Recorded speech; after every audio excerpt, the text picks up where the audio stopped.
Harmonica's been the best addition to our podcast. Welcome everybody to another episode of Books and Betches, not to be confused with Books and... what are we doing? Sadie. Saditches. Okay, I'm Kristen, and with me I have... Erica. And Maria. This is a book podcast. We swear, we spoil, and we talk about sex. We're going to spoil this entire book, and it's kind of like a mystery, so you might want to go read it and then come back. Why'd you say it like that? I don't know. I thought this book was going to be totally different than what it was. Really? What'd you think I thought it was a whodunit. Yeah, it has that element in a way. But Kinda. it really isn't. It It really is like a trail of tears. Of like Sadness. The Trail of Tears. That is not what I meant to say. This has nothing to do with the Trail of Tears. No, but like a trail of Breadcrumbs? yeah, like it's like you find out like Gretel? you find out what she's doing. Yeah, so the book that we're talking about this week is Sadie. By Courtney Summers. Thank you for getting in. Oh, is Courtney Summers? Yeah. That's not... Oh, no, Chelsea Summers was the other book that we read. This different Summers. Yeah. Love Summer Sanders. Totally. Okay. Okay. So Sadie is the name of my sister's dog. So going into this, I already had... A lot of dogs named Sadie. Yeah. My plant's name is Sadie. Really? Yeah, I have a Which plant named one? Sadie. The big rubber tree. No, it's not big anymore. Why She's did been you name dying. it Sadie? I don't know. It's what called to me. Oh. When I look at my plants, I think of what like calls to me, and Sadie called to me. Sorry, it's the way you said that. You're like, What? This so seriously. It's a serious thing. Okay. Sadie. My mom named my snake plant Napoleon because he's small but mighty. We could do a whole episode on Maria's dog plants. I named one of them. Yeah. Zoe Xenia. Zoe Xenia, my ZZ plant. She's doing great. Zizi. That means something in That means Polish. Xena. We call Okay. Xena ZZ. So this book, Sadie, what genre is this? YA mystery. It is YA. Yeah. That was my biggest gripe with this book. And That I it think was YA? Yeah, there was moments where I was like, oh, I don't like how that part's written. You know what? Yeah. I loved that like there was hints of things happening that weren't like graphically described. What do you mean? Like, what do you mean? Like when like there was the illusion that what's his face like molested her. Like they didn't get into that. Yep. Oh, yeah, yes. I do want to say trigger warning at the top of this. This is... No, good call. This is... There's a murder mystery There's type. murder. Yeah. There's Sexual assault. It's actually pretty heavy. It's a heavy book. It is. If you have Let me break it triggers, down. Yeah. yeah. Maybe if skip this those one. things are hard for you, I would skip it. But you know what I because mean? it's Like sad. it was just not as like I wasn't think descriptive. in an adult one they would have explicitly gone 4 gone pages through, worth. Yep. Exactly. Yeah. You're right. And I fucking hate that. If George R.R. Martin wrote this book, it would be a fucking nightmare. Well, if you look at it too, like My Dark Vanessa Mm. had the teacher grooming the child. That went into full on detail. Oh, really? That was hard to read. Yeah. But if that was written as a YA, there probably wouldn't have been more detail like that. That's true. Let's do a 60-second because I do want to get into this book. I think there's an interesting element to this book, the podcast side, which we'll talk about. So, Maria, if you listened to this podcast like a few weeks ago, I don't know when Hocus Pocus 2 was my worst one probably the very ever. first time Maria has ever struggled, and she has not let go of it since. Because No. as you know, we record It's only been 2 or 3 we hours record since it these in happened. batches, and she's still upset about it. Yeah. So this is kind of her revenge in a way, right? This is going to be Let's see your if I can do it. best 60-second yet. If you're new to this podcast, we attempt to do this thing where we explain the entire plot summary of a book in 60 seconds or less. This week, Maria's going to do Sadie. Are you ready? Yeah.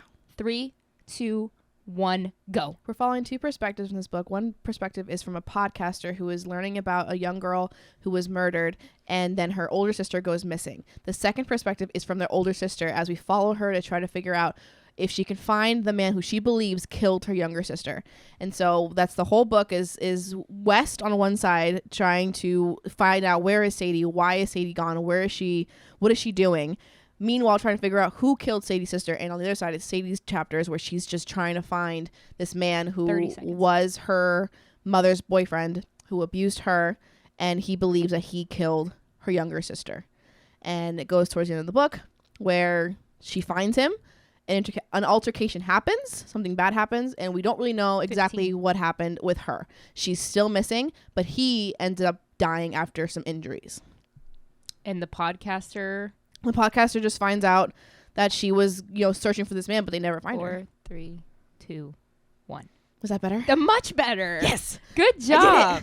So Wow. Maria hit the nail on the head with the fact that like this is a podcast. Like the book opens from a podcaster's point of view. Mm-hmm.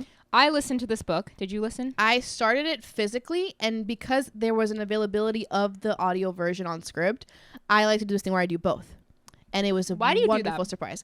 Because sometimes, it depends on the genre too. If it's like more of a high fantasy or something I need to really pay attention to, reading it physically and listening to it helps a ton. Does it? But then there are days where I'm like, I can't sit and read right now, but I can listen to it while I cook. Okay. So it keeps me, I can do both. I have a hard time flipping back and forth, but Between yeah. audio and reading. because I because do it's too. hard to like Then you get a voice in your head and you can't like let it go. If the voice is good, I don't mind it. but That's I could true, the do voices I were could good. do maybe half and half. Yeah. Like I'd start it one way and I finish it the started other. it physically, but like, and then the audiobook was so good.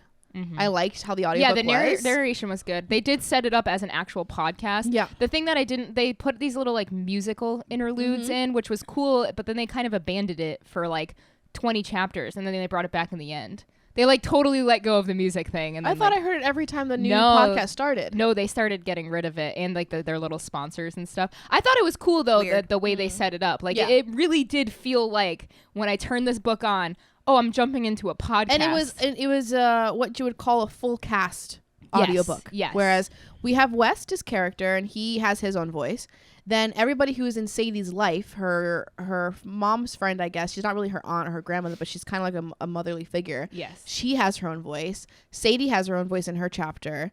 And everybody, other character that comes up randomly, like a gas station attendant, is a random narrator voice. It's not the same guy giving different voices. It's a whole new voice every Very cool. character.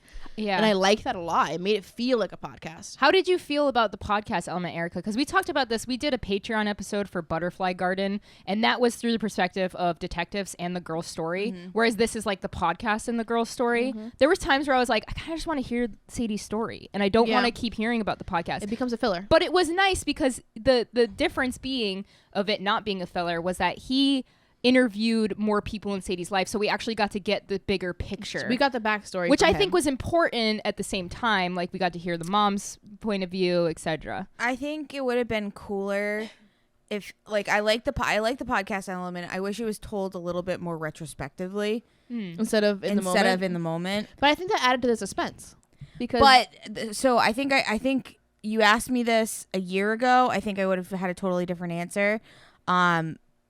I still think I prefer this, but like after Gabby Petito's like thing, Yeah. I think a year ago I would have said nobody would podcast this live. okay. But I think now somebody would podcast this live. Yes, I agree. I think in the age of TikTok and stuff, like things can be done live like that. Yeah, but I don't By the think we've minute. done that. Like Gabby Petito was The first time. one of the first times that we've seen a true crime happen. Actively. Actively. Yeah, that's a good point. And I don't think we had that previously for this to be a lot of these created. things are very much after the fact because you get all the facts in and then you can actually produce the full story. When you got think about it, little- like Serial's like the first true crime podcast that most of us have been introduced to, right? Like I think Serial was one of the first ones that a lot of people like paid attention Yeah. to. Yeah. And like Kind of like the Game of Thrones of podcasts. honestly, like I didn't listen to podcasts before I listened to Serial. That's fair. So I don't think I did either. Not as much as I do now. Yeah. It But was even then, now I only listen to one. ours. Actually, No. I never listened to ours. I mean, I edit ours sometimes, so Yeah, yeah, I do listen to ours. Yeah. But yeah, like I think Serial like changed the game in terms, and that was so that obviously that's We were all a obsessed 20. with Serial. Yeah. It's basically a 20-year-old case essentially. Yeah. That's true. He got out. Did you I hear? know. Yeah, but this is Crazy. like somebody is missing and he's like basically becoming an investigator within himself. Yeah, which is that's what I'm saying. Like they're with the podcasts that we were used to or we're used to hearing about are more retrospective Yep. and they're Yes. told Yeah. from Know a point. 10 years Yep. prior. Yeah, Like, But you know what I mean? Like you liked the podcast side? yeah, I thought it was a unique way to tell it. But again, like I don't. I think when she wrote this, I don't think that this was applicable. Yeah. So I'm confused as to why she wrote it that way because I think now this makes sense. Yeah. 4 years ago. That I don't is think it does make it's sense. an interesting thought, but I thought it was cool. Sadie's story was so fascinating. I thought her journey to like try to revenge her sister was really interesting, and all the stops that she had along the way were fascinating. I think the fact that this was a YA was really interesting, and it kind of held dark it. for a YA. That's what I'm saying. Like, it really toed the line, I feel, or toed the line more than most YAs would, especially with like.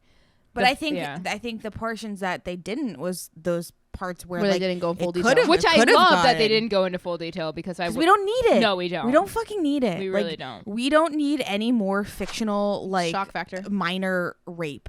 Yeah, I agree. I agree. We don't need it. But the parts where I think that it didn't do the story justice was like some of the writing to me felt a little bit juvenile. The amount of times we got like her laugh is like seeing the sky outside, and her eyes You don't are like flowery. I hate it more than anything. But the way that they did it in this book, I hate even more, because it's like connecting things that don't need to be connected. Like, and I noticed, actually, this was really interesting. Our main character had a stutter. Yeah.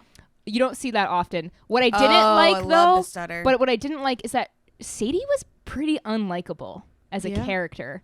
I wish she was a little bit more likable. I understand she's been I was okay that through- she wasn't. Yeah. I liked how abrasive she was. Yeah. And again, like if you're coming into her after the worst thing that's ever happened to her has come in. Justifiable. So her personality is not going to be great. No, totally. She's on a mission. Yeah. So that's we true. we do like personality tests at work, and one thing that they say about these personality tests is that when something big happens to you, your personality, like, and you take a test like that, will not be accurate.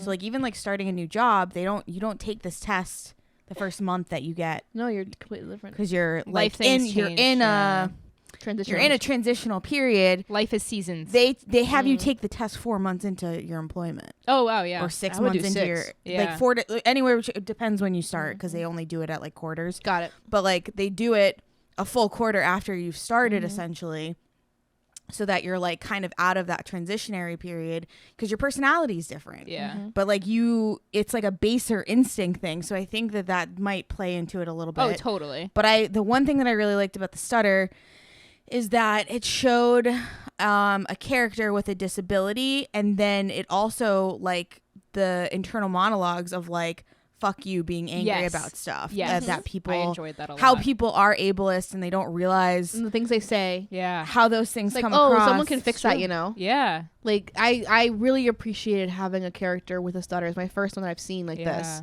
I mean, I've read them before, but this is the first time it's been so prominent. And yeah. the narrator did a great job Yeah. at the stutter. Well, the coolest thing about this in this book, like that I thought was really neat, I don't know if you guys picked up on it, but every time she met a new character, she talked about their voice.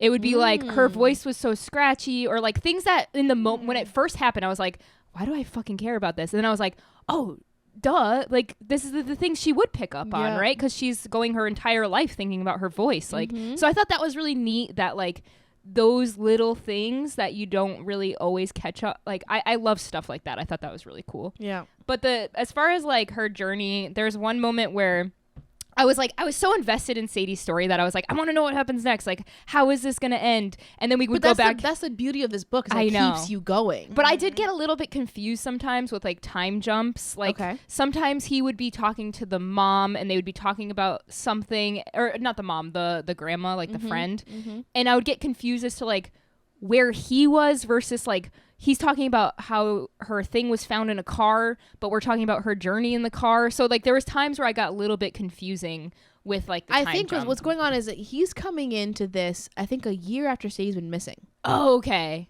So we're seeing her story. It's sort and of still retroactively, but Yes. we feel like it's happening in the moment because we're also getting Sadie's perspective. Right. That's so a good I think point. he's coming in because she's been missing for a while, that makes more and sense. they found was which the is car. what would Yeah. happen. Yeah, Totally. And I think I missed that a little bit. I was Yeah. like, I just got confused. Because it would need to take some news cycles, and Yeah, like it that's would, true. it would be He would and need because something to she go off of. was Maddie's little sister. Maddie's sister, the fact that Maddie was found dead a year prior. Yeah. No one knows who did it. They can never find the perpetrator. And then her sister goes missing soon after. Yeah. So it's like, why, now it's another sister's gone. There's, Yeah. again, like I Coincidence. think this story is completely different 4 years like in the Yeah. future. No, you're right. Because why would you do a podcast? You would do the plot line of Gabby Petito. Mm-hmm. You That's do true. a TikTok. You do social media. It would not be podcasting. I don't think, Well, in my opinion. Well, the thing, so Or it would at least not have the entire storyline. yeah. Did you guys feel like you knew where the story, like, because like from the beginning, Sadie was like, I know the person who killed my sister.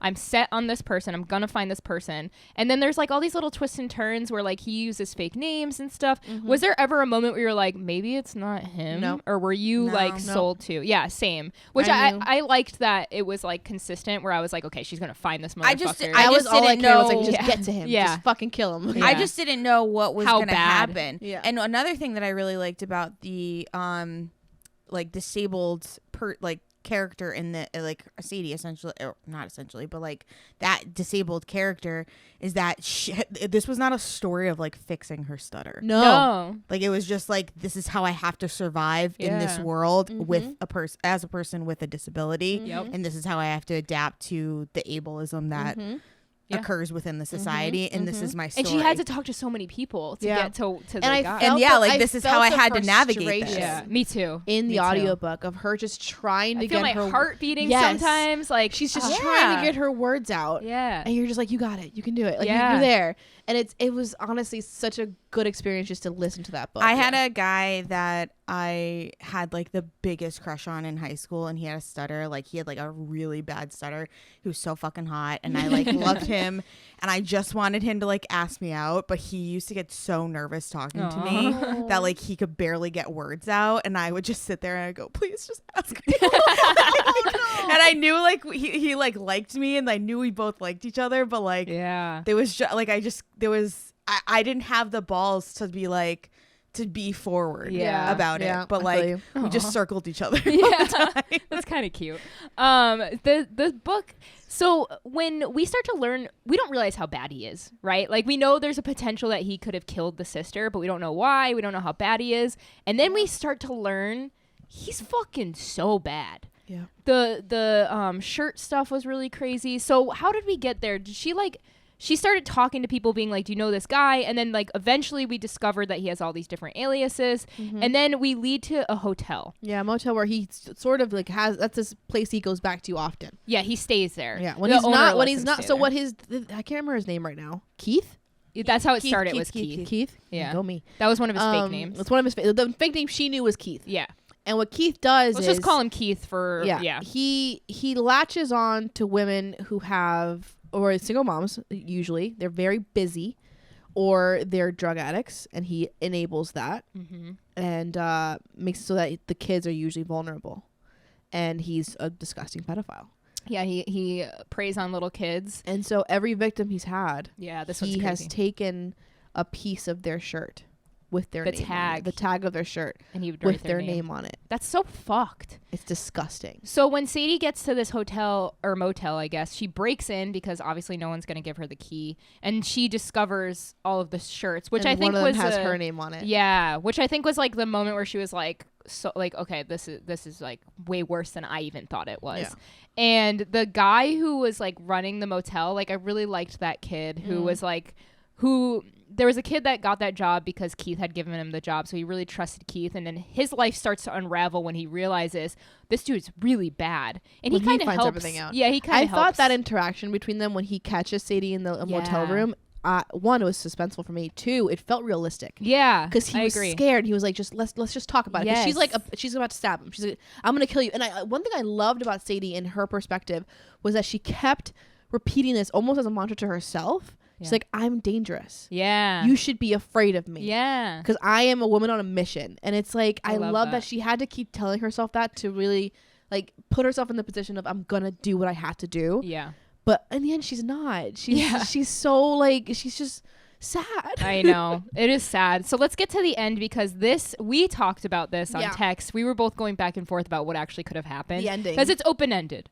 Yeah. So basically, can you explain it? Because I don't. So Sadie's perspective, she finally finds where Keith is. He's with another woman, and there's a little girl outside. Yeah. She finds the little girl, and she knows. She can tell that this little girl's also being abused by Keith, and she's trying to be like, hey, just come with me.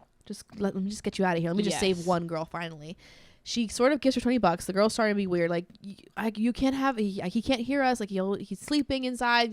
You know, she gives her $20. She goes, go get yourself something. Don't get a candy. Yeah. Yep. And I think they had a moment. They're just like, okay. Yeah. Girl leaves to go do whatever she's doing. $20. She goes in, and they have an altercation. Eventually, the last thing we have from Sadie's chapter is he hits her over the head, and she blacks out. Right. So they have sort of like a little bit of a scuffle, and the last thing you see of her is that she gets knocked out. Which I was like, I actually haven't read in a book besides I think Erica's with Flight Risk. Yeah. Where we had a character being knocked out, and it felt like that's the right way to write it. Yes, I agree. Because most times like you hear it's like, and then it all went dark. Yeah, like, yep. That's not how it works. Yeah.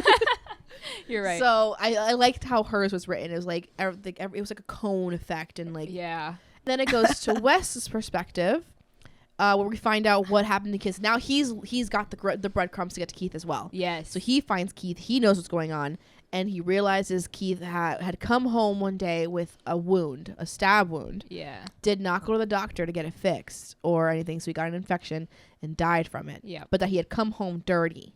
Yeah. And then Sadie was never found. So Maria, I think Sadie's dead. Okay, that's what I Maria's think. perspective too. I don't. I think that she got away and she's living a different life, and that's what I like. That's to the believe. hopeful thing. My side, I was like, I think he killed her. I think she got a stab in there, right? Yeah. He killed her, buried her somewhere, Yeah. and left her. No one knows where. I just Because like he came home dirty. But I like the idea of them scuffling and they're out in the woods or something. Like he's like bringing her out there to kill her. But my thing is, she wouldn't have let him leave the woods. No, but like after he knocked him out. No, that was before their fight. Like her He killing. knocked her out before their fight. I think the reason that she's dead and the reason we don't know that is because it's too sad. Yeah. I just really like the idea of her getting away and being It's like, not a fuck that happy ending. guy. That's I what don't I'm care. saying. That's exactly why I think she's dead. Yeah, I know. It's not a happy ending. It's honestly. And then the last line from West, where he's just like, I can't have another dead girl. Like, come back. I didn't care for that line, to be honest with you. I thought it was very sad. I don't know. I just I remember now why I thought Sadie was super unlikable, and it didn't have anything to do with her being on a mission or anything like that. There's a moment where she's talking about her mom. Her mom was an addict. It sucks. And she had said I think she has a really bad perspective on the whole addiction side of things, because she was like addiction isn't a sickness and this and that, and it's like, yeah, it is. It's a disease. I didn't like that perspective, and I think that's why she became so unlikable to me. Because do you think you always held that belief though? Like, did you feel that way? No. When you were a teenager, like she was? No, and I know what it's like to have a mom who's an addict. Well, so that's it's what I'm like, saying, like, yeah, but like I think that you need to have a revelation in your life, and maybe she didn't have it yet. It wasn't there yet. She was 19. Totally understandable, but to me that makes it even sadder that she didn't get a chance to. That was how she viewed the world, where people who are addicts are just choosing that life, and she honed on that, where she was just like, oh, these people just want to be. That's not the case, dude. But I think it doesn't help that her mother was the way she was. Totally, and I get that, but it's like you have to. I don't know, like that made her unlikable to me, because I'm like, girl, you're somebody who has like a disability. You know what it's like to be in a position where people are judging you all the time and you're struggling. Like, how can you not at least try to look at this from a different lens? Like, I think it bothered me personally more than anything. I think also she was just so unlikable to me. I think also, again, I think you have to look at the perspective of where she was in life. 1,000%, and I tried to. She was just like, reading it drove me nuts. I get you. Because also we think about how there are those parts in the book where her mother comes back, right? And she's talking to Wes. She's trying too. And she's trying. And I think Sadie was just looking for someone to blame. Because at the end of the day, for sure, the reason why her sister ended up getting killed was because her mother had left. And Maddie was very distraught about it, because her and Maddie were very close as a mother and daughter that Sadie and her mother did not have. So Sadie, to try to help things, sent a postcard to them saying, I'm in LA, like love from LA kind of thing. And so Maddie got in her head that she has to go to LA to find her mom. Yeah. And Sadie was like, no, we're not doing that. She left us. Just get over it. She left us. Yep. So Maddie found her way to try to get to LA, which is why she got in Keith's car and Keith kills her. Yeah, it's wild. She has to find a reason to hate her own mother, because at the end of the day, it's her fault her sister got killed. And it totally is all justifiable. I just think listening to it, the amount of times where I was just like, oh God, I can't stand this character. Yeah. And I want to like her because I'm with her on her mission. But I think you made a good point. I think that was the whole point. Like, she wasn't likable for a reason. I think a lot of YA books have characters like that. Yeah. But not usually this the one, main character. Yeah, it didn't feel... I It will felt say, different. this book didn't feel super YA It to didn't. me. She was very mouthy. She cursed a In ton. parts, 100%, some of the writing I think was a little juvenile, but I don't feel like it was like most of the YA that I read, where I was like bashing my head against I the wall. don't think I was like I think some YA I get like very turned off by. Yeah, for sure. And I don't think this is one of them that I put was. her right now. I didn't like love this book though. Like, I liked it a I lot. liked it, but I agree. Yeah, I was. I liked it a lot. I wouldn't yeah. sit and reread it. No, I wouldn't. that's I would because never it's- reread I think I this gave book. it three. I gave it a 4. Yeah. It's got a 4. It was solid though. It kept me 08. entertained the whole time, which is Yeah. all I could ask for. I was in it. I This, think- I put this next to books like Tiffany D. Jackson's books, yeah. which are hard hitting YA that make you feel uncomfortable, Mm-hmm. but they're sad and they're a ride to get through. You know. So the next thing that comes with this book is the True topic of true crime. So I before you even talk about that, there's the moment where they're in the car where she like meets. The hitchhiker. She meets a hitchhiker. She picks her up and she like drives her. So before I listened to that book, I was listening to a true crime podcast about Acadia in Maine, and it was a hitchhiker who ended up like dying. And I was thinking about that too. I was like, oh my God, I feel like I just put on another true crime podcast and how popular that is now. And I think that feeds into what I think you're about to say right now. But what were you going to say about true crime? I mean, I think right now, especially as true crime has gotten increasingly more popular over the years, that there's an ethical question that's coming into play on how we consume true crime. For sure. And how we consume it in terms of entertainment, and how we consume it, like, you know, whether or not this is ethical because we're trying to find a victim's killer versus entertainment on like just like the morbidity of what happened to these people.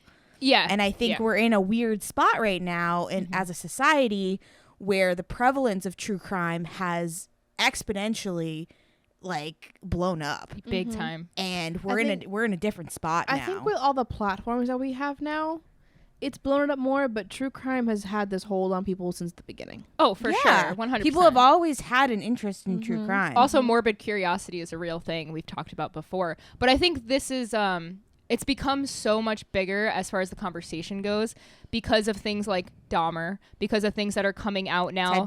Ted Bundy. I think Hollywood is taking this side of things and like they're recognizing a trend and they're taking advantage. But I think they're doing it the wrong way. Yeah, for There's sure. a difference between, in my opinion, there's a difference between the films and documentaries. Yeah. Because documentaries still like give you the victim's perspective. The victims are recognized and you are giving them a voice and a light. Yes. Whereas in the films or in the movies, these killers are romanticized. I think reenactments are absolutely insane. Horrifying. Insane. And the thing with Dahmer was they did not address the families at all. Like they didn't reach out. I haven't watched the new series. So they didn't reach out to the victims To and ask? They didn't ask. They didn't want it actually. So what they did was like there's a scene where, and trigger warning for anybody who seriously like any of this stuff bothers you, but there's a scene where the sister of one of the victims is having like a full-on breakdown in the courtroom, and they reenacted that breakdown. Yeah. And people are putting them like side by side, and imagine It's the put exact yourself same in thing. that position. Right, where your sibling or even like a parent is killed by a serial killer and you have to watch some actor you don't know recreate your story. Like to me that is so fucked up. I don't even want to watch that. Like I just don't. I have no interest. And then there's the other side where I think people are doing really good. There's a YouTuber, Kendall Rae, that I follow who does true crime. She literally just sits down, talks about a case, and then she'll bring the victims on her show. She donates money to it. She has like a charity system that she set up. And to me, it's like, that's the right way. If you're bringing awareness to these cases and you're actually like trying to do good with your platform, I think that's awesome. But already Lifetime is jumping on Gabby Petito. They're releasing a movie and they didn't even speak. They didn't ask any of the family.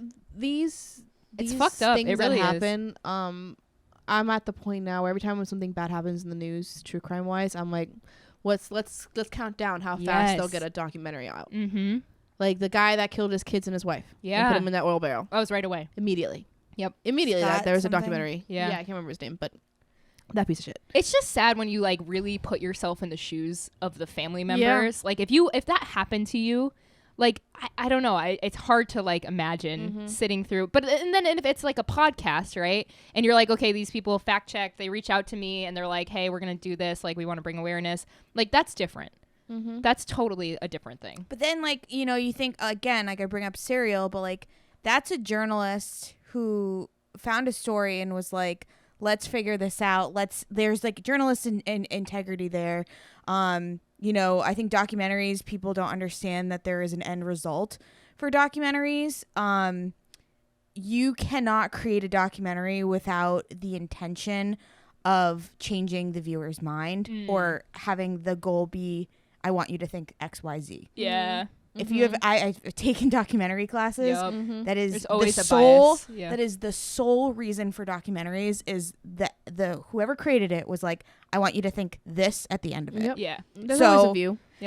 You Even can't, the most educational ones. yes, even the most educational ones have a bias. It's true. But when you're talking about like journalism, like Serial was, where it was like, there's not really a point to this because we have the end result. Like you can think what you want. There was some serious like journalism that was involved in that, in creation of that, and that's why it got so much. But she did still have a bias in a sense, and she did. But she recognized the bias. Exact, and I think and that's the difference. highlighted the bias. And I think that's the difference. In all you of this. can't It's you insane. can't sit there and watch a documentary. It is meant for entertainment. Yeah. At the end of the day, Well, it this is is always my meant point. for entertainment. I think everything is meant for entertainment. Everything we create is meant for entertainment because who's going to consume something that's not entertaining? Exactly. So it's like, So where is the ethical line here where we're taking advantage of people's stories? I think it's including those people. Yeah. I think that's really the line, and asking for permission. But then it's like, okay, if they say no, then you just don't do the documentary. Also fake. I think we can create all the fake things we want. Like Sadie, People love true stories though. Sadie isn't a real story, and I think creating stuff like that totally fine. We should do more of it instead of just taking like Dahmer. Like we didn't need that fucking show. We just didn't need it. Why don't you make a new fake one? There is nothing more annoying to me than Hollywood like creating this shit. I know. Because it's like, one, there's so many people who have so many unique ideas that have like great like twists, and like why do we need this? I totally agree. And I've been asking myself, Because then we get stuff like Black Phone, which I really enjoyed, and we're going to talk about on a whole separate podcast. Where I'm like, I would rather sit down and watch this and watch something that already another exists. show that I like a lot. I haven't finished it yet, but it's with Steve Carell, The Patient. Oh yeah, On Hulu. Yeah. It's been, I think they were dropping on Tuesdays, but the premise of that is it's a serial killer who doesn't want to kill anymore, or he's trying to stop killing. Oh, that's cool. That's funny. And he kidnaps his therapist. Oh jeez. And so his it therapist funny? No, this is fucking dark.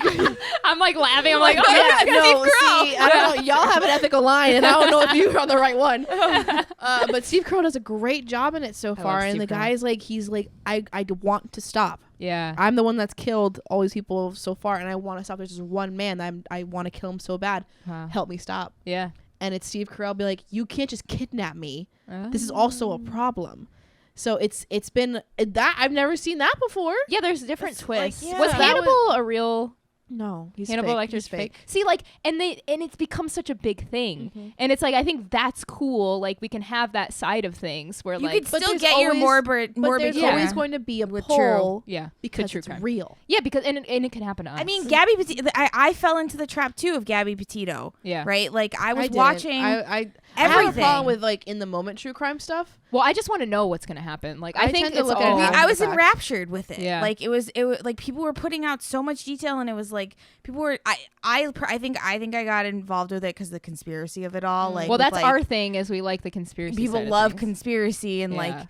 I'm not saying I'm like some angel who like doesn't consume true crime. Yeah, like for I'm sure. not saying that. I I'm, definitely consume it. No, I do, too. Really I'm love true just crime. asking the questions of like, you know, we talk about change behavior, and it's like, is this the future of true crime, where we need to think a little bit more ethically about? And I think people are. What we consume. I think it depends on where you're getting it from. I think people are starting to do that more, like that, like Kendall. I feel like people like, and there's way more like people that are saying, oh, this YouTuber and this YouTuber, this podcast. I think there's a lot more that are leaning that way, where they're that like, how could we be more respectful and do it? And there are really interesting cases where I'm sitting there where I'm like, oh, maybe I should rethink how I do this based on that. And I think that's a good thing. Yeah. Like I think we need to be and, questioning what we consume. What's the line and where do we draw it? Yeah. At the end of the day, we're all humans. We're all curious, and we all just want to, like, you know what's going on. I think stories like this are really good. I think Sadie is a good way to get that kind of like true crime fix without going into actual true crime. It's more of, it's a fake story. Yep. And I think that if you're interested in those things, especially if you're interested in the podcast world of true crime, I think this is a really good book for you to pick up because you're getting both elements. Yeah. But on that note, is there anything else we wanted to add about this book before we wrap this up? No, but I kind of want to dive into other books of hers. Yeah. She has one called The Project, which I believe has cults. Oh, cults. Very cool. Yeah. I feel like Courtney Summers is really cool. I was just like reading some stuff about her. She seems like a really cool. She seems like a cool chick. And she's Canadian, so Oh yeah. for all our Canadian fans. So definitely check out some more of her work. What's up, Erica? What was it? Oh, never mind. I'm not gonna. It's so like random. Okay. The sidebar is my favorite. On that note, thank you everybody for listening. If you want, you can go follow us on Instagram. That's books_n_Betches, BETCHES. Subscribe to our YouTube channel. Just look up Books and Betches. Become a Patreon member if you want. It's not that much money, and we're probably going to be pausing. Actually, now's the time to become a Patreon member. Because we're not charging. Because we're not charging. We're going to pause. We're going to actually pause on payments for a while Erica is about to have her baby. She probably already had it by now when you're listening to this episode. God. I know. I know there's a little boy running around. Yep. So, dang, that's crazy. 100% probably already had this child. Yeah. So definitely check out our Patreon. Weird. That's weird to say. I know. I am. We're all so I excited am for like you. 2.5 weeks from giving birth, essentially, At the time of this podcast, which is October 8th. Yeah. Damn. All right. Well, that's it for us, and we'll catch you in the next one. Take care, everybody. Bye.